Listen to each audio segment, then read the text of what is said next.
As the number of COVID-19 cases increases, more persons are wearing masks. But in some rural areas, there is still a concern. Some persons are not adequately protecting themselves from the coronavirus while out in public. Krista Campbell was in St. Thomas, where businesses have been taking a stance. In Yala Square, St. Thomas, a change in the times was evident. People making their way around the busy town centre, masks on display. But on closer inspection, for some, the protective equipment was lacking.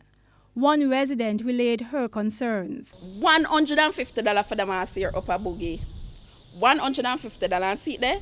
It have the inside layer, and it have the outside. Enough people still not want to buy a mask. They don't want to spend $150 and buy a mask. And then buy a cigarette for mostly $60 or $70.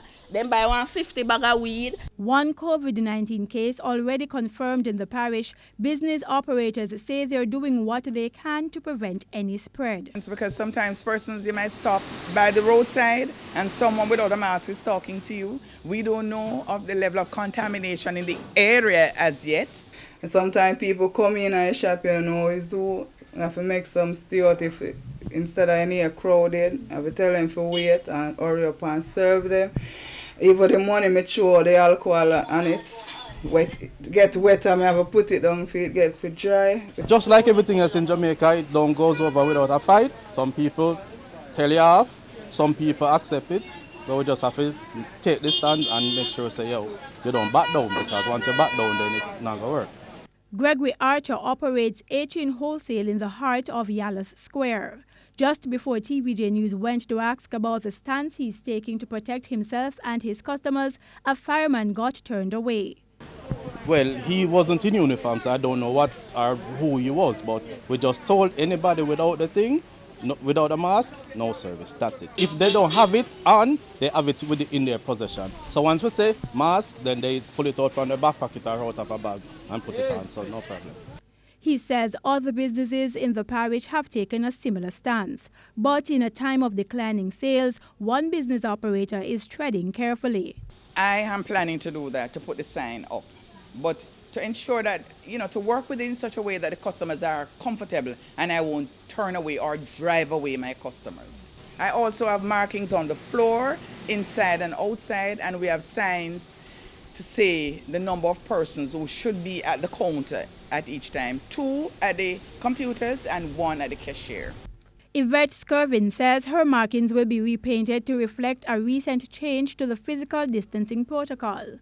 Taxi operators in St. Thomas have been taking steps to protect themselves and their passengers from the virus. But there are concerns about how the new 6 feet distancing requirement will work in their line of business. They say some passengers are hesitant. But me say no, if a car can be 6 feet, because only one somebody can hold on the car. Anywhere in a car put anybody less than 6 feet. So some of them complain and some of them say, oh, it's all right, then I'll come. And some of them really frowns up themselves. So we just leave them. And as for their own safety measures, sometimes me have mask and the other 2 persons when we have a mask. So if I see one without mask, well, we know nothing can come from we to them. Or from that one to we. Me wear my mask and anything there, and I sanitize me, and every time I get the money and I reach my destination, I sanitize me, and like every other trip, I just blow out my car with my spray and anything there. I really do it every trip, because it's expensive, and the money not really I make, I can't really do that. How often you sanitize your vehicle? After every trip. Yeah. You do that with the money as well?